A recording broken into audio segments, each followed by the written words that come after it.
అయితే ఏపీలో జగన్మోహన్ రెడ్డి పరిపాలన ఎలా ఉంది? జగన్మోహన్ రెడ్డి పరిపాలన అంటే నాకైతే నచ్చలేదన్న. నేను ఏ పార్టీ కాదు, నేను జనసేన కాదు, టీడీపీ కాదు, వైసీపీ కాదు, నాకు ఏ పార్టీ కాదు. నేను చదువుకున్నా, నా లాంటి ఉద్యోగం లేదు. ఒక వాలంటీర్ ఉద్యోగం తప్ప, సచివాలయం ఉద్యోగం తప్ప ఆంధ్రప్రదేశ్ గవర్నమెంట్లో ఒక్క జాబ్ అంటూ ఏమి లేదు. నా ఉదయగిరి నియోజకవర్గంలో మాది ఉదయగిరి నియోజకవర్గంలో ఒక్క రోడ్లు బాగలేవు, ఏమీ బాగలేవు. 2024లో ప్రభుత్వం మారాలి. తెలంగాణలో ఏ విధంగా రేవంత్ రెడ్డికి పోరాడి కష్టపడి తెచ్చుకున్నాడో, 10 ఏళ్ళ అహంకారాన్ని తగ్గించాడో, అదేవిధంగా తెలంగాణలో కాకుండా ఆంధ్రప్రదేశ్లో కూడా ఖచ్చితంగా జగన్మోహన్ రెడ్డి దిగిపోవాలి. చంద్రబాబు నాయుడు జనసేన అలయన్స్ అన్నారు. ఆ రెండు ప్రభుత్వాలు ఖచ్చితంగా స్నాప్ ఇచ్చాలని మనస్ఫూర్తిగా కోరుకుంటున్నాను.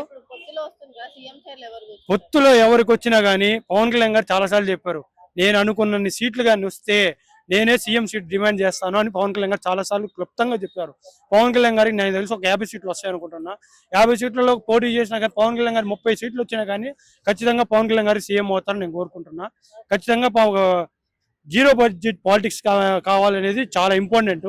ఆ జీరో బడ్జెట్ పాలిటిక్స్ లో పవన్ కళ్యాణ్ గారు రుజువు చేశారు. చంద్రబాబు నాయుడు గురించి చెప్పాలంటే 2014-19 చూసాము. ఆంధ్రప్రదేశ్ ని ఏ విధంగా డెవలప్ చేశాడు. అక్కడ క్యాపిటల్ ఉంది. ఇప్పటికి 2019 నుంచి 2024 దాకా ఆంధ్రప్రదేశ్కి ఒక క్యాపిటల్ లేదు, ఒక రాజధాని అంటూ ఏమీ లేదు. అదే చంద్రబాబు నాయుడు 1989లో ఎప్పుడో 2020 విజన్ అని చెప్పి హైదరాబాద్ సైబర్ టవర్స్ లో క్రియేట్ చేశాడు. ఇప్పుడు నేను MBA చేశానన్నా, నాకు ఒక్క జాబ్ లేదు. నేను వచ్చి హైదరాబాద్ లో ఉండాల్సిన అవసరం నాకు లేదు. అదే కానీ ఆంధ్రప్రదేశ్ బాగుంటే నేను వచ్చేవాడిని కాదు కదా. చంద్రబాబు నాయుడు సీఎం సీట్ లో పవన్ కళ్యాణ్ కూర్చుంటే చంద్రబాబు నాయుడు యొక్క గైడెన్స్ తీసుకుని ఈ విధంగా చేస్తాడు. ఇప్పుడు జగన్మోహన్ రెడ్డి అట్లా గైడెన్స్ తీసుకోవట్లేదు కదా. జగన్మోహన్ రెడ్డి గైడెన్స్ తీసుకునేది ఎవరు? చజ్జల రామకృష్ణారెడ్డి, పెద్దిరెడ్డి రామచంద్రారెడ్డి గైడెన్స్ తీసుకుంటారు. కానీ పాలిటిక్స్ లో ఎక్స్పీరియన్స్ గా సీనియర్ గా ఉన్న లీడర్ ఎవరు తీసుకోవట్లేదు. జగన్ సీట్లు మార్చినా మందు మార్చాల్సిన జగన్ తప్ప జగన్ ఉండే క్యాండిడేట్ సీట్లు మార్చాల్సింది జగన్ మార్చాలని ప్రజలు డిసైడ్ అయిపోయారు. ఇప్పుడు నేనున్న మా నియోజకవర్గంలో జగన్ మార్చాలని అనుకుంటున్నా కానీ ఎమ్మెల్యే మార్చాలని అవట్లేదు. పూర్తి వ్యతిరేకత జగన్ మీదే ఉంది తప్ప ఎమ్మెల్యే మీద ఎవరి మీద వ్యతిరేకత లేదు. రోజా ఏం చేయలేదండి. పవన్ కళ్యాణ్ తిట్టమంటే తిడుతుంది, రెడీగా ఉంటుంది. పవన్ కళ్యాణ్ తిట్టమన్నా, ఎవరైనా తిట్టి మొప్పించుకోవాలన్నా మొప్పించుకుంది, ఇబ్బంది లేదు. ఆల్రెడీ ఎంపీ సీట్ అది ఏంది మినిస్టర్ వచ్చింది, ఆల్రెడీ ఇబ్బంది ఏం లేదు. అవి మొన్న ఏదో అంటున్నది, ఖచ్చితంగా కేసీఆర్ గవర్నమెంట్ 2023లో వస్తుంది అన్నారు, అది పోయింది. ఇండియా వరల్డ్ కప్ గెలుస్తుంది అన్నారు, ఇండియా వరల్డ్ కప్ పోయింది. రేపు జగన్మోహన్ రెడ్డి సీఎం అవుతారు అన్నాడు, జగన్మోహన్ రెడ్డి ఖచ్చితంగా సీఎం కాడు. ఆమె నేను మళ్ళీ 3వ సారి పొడుస్తా ఎమ్మెల్యే అవుతాను అనుకుంటుంది, అది ఖచ్చితంగా గెలవదు. టికెట్ ఇచ్చినా గెలవదు, ఇవ్వకపోయినా గెలవదు. ఇది 100% 100-200% రాసి పెడతా. రోజా అనేమో జగన్ గెలవదు. జగన్మోహన్ రెడ్డి ఎత్తి గెలుస్తాడేమో నేను చెప్తాను. జగన్మోహన్ రెడ్డి ఎమ్మెల్యే గెలుస్తే కానీ నాకైనా నచ్చలేదండి. నా నియోజకవర్గంలో ఒక్క రోడ్డు బాగాలేదు. నా నియోజకవర్గంలో ఒక్క రోడ్డు బాగాలేదు. నా ఆంధ్రాలో ఒక కంపెనీ వచ్చింది లేదు. నాకు పరిపాలన నచ్చట్లేదు. ఎవరు అడిగినా కానీ వాళ్ళ ఇంటికి 10,000 ఇచ్చా, ఇంటికి 15,000 ఇచ్చారన్నారా కానీ నా ఇంటి చుట్టూ రోడ్డు లేదు. నా ఇంటి చుట్టూ రోడ్డు లేదండి. మా మురిక్కాలు ఎత్తట్లే, వారం అయింది మా ఇంట్లో మురిక్కాలు ఎత్తి. మా ప్రజలు మురిక్కాలు ఎత్తి వారం అయింది. అడిగితే మీ ఇంట్లో సంక్షేమం ఇచ్చా, మీ అవ్వ పింఛన్ ఇచ్చా, మేమకి ఇచ్చా. ఎవరికి కావాలండి డబ్బులు? ఇక్కడికి వచ్చి హైదరాబాద్కి వచ్చి ర్యాపిడో తోలుకుంటే నెలకు దగ్గర 30,000-50,000 సంపాదిస్తున్నారండి. అదే ఆంధ్రప్రదేశ్ లో ఎవరు తోలుకుంటున్నారండి? ఇప్పుడు బోరుగడ్డ అనిలు మొన్న చిన్న వ్యాఖ్య చేశాడు సభ ముందు, ఎలక్షన్లు ఉన్నాయి, లేదంటే చంద్రబాబుని లేపేమంటే లేపేస్తాను, జగన్ చెప్తలేదు. నాకు చెప్పడానికి ఏముందండి, నేను కూడా చెప్తాను. జగన్మోహన్ లేపేస్తా, చంద్రబాబుని లేపేస్తా, కేసీఆర్ లేపేస్తా, రేవంత్ రెడ్డి లేపేస్తా అని చెప్పేది ఏముందన్న మాట. ఇప్పుడు నువ్వు ఎట్ట మాట్లాడు, నేను ఎట్ట మాట్లాడుతున్నా. నేను చెప్పాను జరిగిపోద్దా? ఇప్పుడు బయట ఎన్నో అనుకుంటుంటాయి. నేను చెప్పే ఫస్ట్ లో చెప్పే కదా, టీడీపీయా, Janasena, CPI, CPM, Loksatta party కాదు. రోడ్డు బాగుందా బాగాలేదా? ఆంధ్రప్రదేశ్ డెవలప్ అవుతుందా లేదా? కేసీఆర్ డెవలప్ చేస్తున్నాడు, రేవంత్ రెడ్డి డెవలప్ చేస్తున్నారు. ఎవరు చేస్తున్నారు? ఐటీ అయితే ఏం లేదండి. మా ఐటీ మినిస్టర్ ఒకటి ఏమంటున్నాడు, అక్కడ ఏదో అక్కడికి వెళ్ళి ఐటీ కంపెనీలు తెచ్చారా అంటే అక్కడ చెల్లిపడుతుంది, నేను పోలేను అన్నాడు. సరే మీరు ఏమన్నా కంపెనీలు తెచ్చారనంటే అదేదో అడిగారు. సమ్మిట్ ఏదో జరిగితే ఆ సమ్మిట్లో ఏం జరిగారంటే అంటే యాంకర్ అడుగుద్ది అనమాట, సార్ ఎట్లా సరే అంటే we will discuss it after that I will tell you అన్నాడు, వెళ్ళిపోయాడు. ఆ నుంచి ఏమని అన్నారంటే పవన్ కళ్యాణ్ వారాయాత్ర చేస్తున్నాడు, పవన్ కళ్యాణ్ రోడ్డు మీద తిరగలేము, పవన్ కళ్యాణ్ చేయలేడు అంటున్నాడు. కానీ ఐటీ మినిస్టర్కి ఏం తెచ్చావు?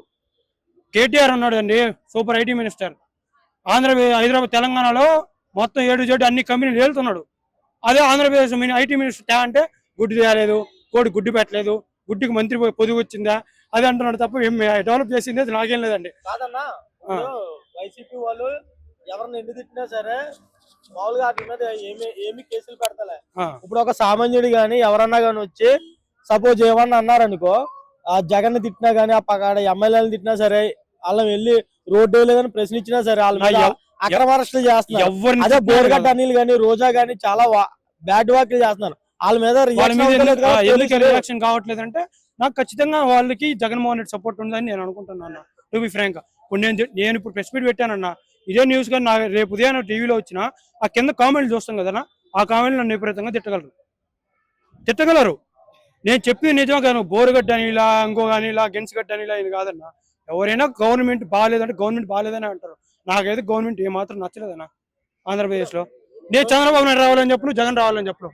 నెక్స్ట్ జగన్ వచ్చినా కానీ తెలంగాణ ఎట్లా తనుకుపోతుంది. సైబర్ టవర్స్ కట్టారు, డెవలప్ అయింది. ఐటీ కంపెనీలు తెచ్చావు, డెవలప్ అయింది. అదేవిధంగా ఆంధ్రలో తెచ్చిన ఐటీ కంపెనీలు నిలిపొచ్చు. ఇప్పటికి 4.5 సంవత్సరం కాదు, 2 నెలల్లో ఆంధ్రప్రదేశ్కి 5 ఏళ్ళు అయిపోతుంది. రాజధాని చెప్పలేరన్న, ఆంధ్రప్రదేశ్ రాజధాని. ఒకరేమో వైజాగ్ అంటాడు, ఇంకో ఆయన కర్నూలు అంటాడు, ఇంకొక ఆయన ఏమో అమరావతి అంటాడు, ఇంకొక ఆయన నెల్లూరు అంటాడు. ఏదన్నా రాజధాని? అదేనా ఇప్పుడు ఫైనల్ గా 2024 లో వైనాట్ 75 జగన్ అలా అంటున్నారు. జగన్ ఎలా వస్తున్నాడని ప్రతిపక్షాలు అలాగా జనసేన టీడీపీ అంటున్నారు. ఇప్పుడు ఈ ఫైనల్ గా సీఎం ఎవరు అవుతారు అన్న? సీఎం ఎవరైనా టీడీపీ జనసేన కలిసిందంటే నేను ఒకటే చెప్తున్నా, జగన్ ఓడించడానికి టీడీపీ జనసేన కలిసి ఉండొచ్చు. కానీ పవన్ కళ్యాణ్ ఏదో ప్లస్ అయ్యి చంద్రబాబు నాయుడు ప్లస్ అయ్యేదో అనుకో. జగన్ ఓట్ బ్యాంక్ ఉందన్న, చెప్తున్నా కదా, జగన్ ఓట్ బ్యాంక్ చాలా ఉంది, టీడీపీకి ఓట్ బ్యాంక్ ఉంది. ఈ జనసేన అనే పార్టీ వచ్చిన తర్వాత జనసేన ఓట్ బ్యాంక్ మొత్తం టీడీపీ ఓట్ బ్యాంక్ మొత్తం జనసేన ఓట్ బ్యాంకే. ఆ జనసేన టీడీపీ ఓట్ బ్యాంక్ చీలిన తర్వాత జగన్ సీఎం అవుతున్నాడు తప్ప ఆ ఇద్దరు కలిస్తే మాత్రం ఖచ్చితంగా జగన్మోహన్ రెడ్డి అనేవాడు సీఎం 2024లో సీఎం కాలేరు. ఆ రెండు కలిస్తే చంద్రబాబు సీఎం, పవన్ కళ్యాణ్ సీఎం తర్వాత సంగతి. ఆంధ్రప్రదేశ్ డెవలప్ అయితే ఎవరు వచ్చినా ఇబ్బంది లేదన్న. ఒకటి ఆంధ్రప్రదేశ్ తెలంగాణలో ఏ విధంగా ఐటీ టవర్స్ వచ్చాయో, కేటీఆర్ లాగా ఐటీ మినిస్టర్ ఉన్నారో, ఇక్కడ ఐటీ మినిస్టర్ అంటే ఈ గవర్నమెంట్ వచ్చి 1 month 20 days అయింది. ఈ గవర్నమెంట్ మనం మాట్లాడకూడదు, తర్వాత 2023-2028లో మాట్లాడుకుందాం.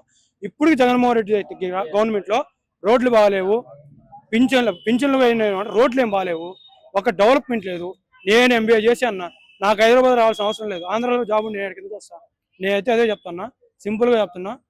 ఆంధ్రప్రదేశ్ రాష్ట్రం బాగుండాలి, తెలంగాణలో డెవలప్ అవ్వాలి. దేశంలో ఏదైనా రాష్ట్రం బాగుండాలంటే తెలంగాణ తర్వాత ఆంధ్రప్రదేశ్ డెవలప్ అవ్వాలని మనస్ఫూర్తిగా కోరుకుంటున్నా.